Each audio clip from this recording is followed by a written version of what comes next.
ఎంతకాలం ఎవడో మనల్ని దత్తత తీసుకోవాలని మనం దిక్కులు చూడాలి. ఒక్కసారి ఆలోచన చేయండి సోదరులారా. ఏం మనం కాలొంకరనా కన్నొంకరనా? ఏం తక్కువ మనకు? మనల్ని ఎవరో దత్తత తీసుకునేదేంది? మన గడ్డను మనం అభివృద్ధి చేసుకోలేమా? ఇవాళ అండగా నిలబడాల్సిన మీరు వాడో వీడో చెప్పితే ఇవాళ వాళ్ళ సోయిలో పడ్డారంటే వచ్చే నష్టాన్ని ఆలోచన చేయండి. మల్లన్న సాగర్ల ముంచలేదా? కొండ పోచమ్మల ముంచలేదా? రంగనాయక సాగర్ల దోసుకోలేదా? ఇవాళ నేను కొడంగల్ నుంచి, మారుమూల ప్రాంతమైన కొడంగల్ నియోజకవర్గం నుంచి నన్ను ఆశీర్వదించినందుకు ఆ ప్రాంతానికి కృతజ్ఞత తెలుపుకోవాలని 3 లక్షల ఎకరాలు ఆ ప్రాంతంలో ఉంటే 1300 ఎకరాలు భూసేకరణ చేసి ఇండస్ట్రియల్ పార్క్ తెచ్చి మా 20,000 30,000 మా కొడంగల్లో ఉన్న నిరుద్యోగ యువకులకు ఉద్యోగ ఉపాధి అవకాశాలు కల్పించాలి.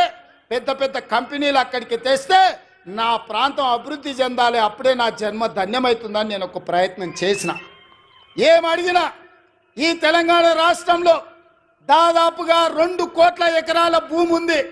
2 కోట్ల ఎకరాల భూమిలో కొడంగల్లో 1300 ఎకరాల భూమి సేకరించి ఒక పారిశ్రామిక వాడను నిర్మించి కొడంగల్ను నేను అభివృద్ధి చేయాలంటే చిచ్చు పెట్టి లగచర్ల మంటలు పెట్టి అధికారులను కొట్టించి కలెక్టర్ల మీద దాడులు చేపించి ఇవాళ అమాయకులైన మా లంబాడి సోదరులను జైళ్ళకు పంపించారు.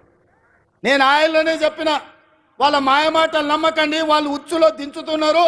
ఆనాడు తెలంగాణ ఉద్యమంలో కూడా ఇట్లనే చేసిండ్రు. అగ్గిపెట్టె రావు గారు 100 రూపాయలు పెట్టి పెట్రోల్ తెచ్చుకున్నాడు, కానీ 10 పైసలు పెట్టి అగ్గిపెట్టె తెచ్చుకోలే.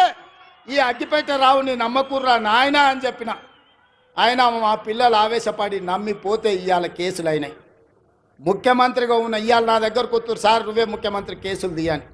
నేను చెప్పదలుచుకున్న మా మిత్రులకు, మా సోదరులు, ముఖ్యమంత్రిగా ఉన్న నా మీదనే 182 కేసులు ఉన్నాయి. నా కేసులే నేను తీసుకోలేకపోయినా. చట్టం వేరు, ముఖ్యమంత్రి కుర్చీ వేరు.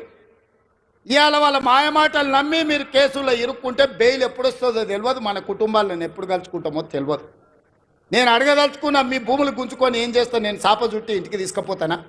ఏందు నాకేం అవసరం ఉంది?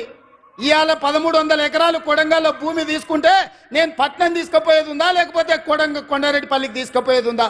ఆ రుణం తీర్చుకోవాలని ఆ కొడంగల్ నియోజకవర్గంలో 20-25 వేల మంది నిరుద్యోగ యువకులకు, ముఖ్యంగా ఆడబిడ్డలకు ఉద్యోగాలు కల్పించి ఉపాధి నెరవేర్చి పరిశ్రమలు స్థాపించి అభివృద్ధి చేయాలని నేను ప్రయత్నం చేస్తే 1300 ఎకరాలు కూడా భూసేకరణ జరగకుండా అధికారుల మీద దాడులు చేసి ఈరోజు అమాయకులను కేసులలో ఇరికిచ్చారు. ఒక్క కేసీఆర్కే గజ్వాల్లో 1000 ఎకరాల ఫామ్ హౌస్ ఉంది. నీ ఒక్కనికి 1000 ఎకరాల ఫామ్ హౌస్ ఉండొచ్చు, కానీ మా దగ్గర 1300 ఎకరాలలో ఒక పారిశ్రామిక వాడ ఉండొద్దు. ఒకసారి ఆలోచన చేయండి మిత్రులారా.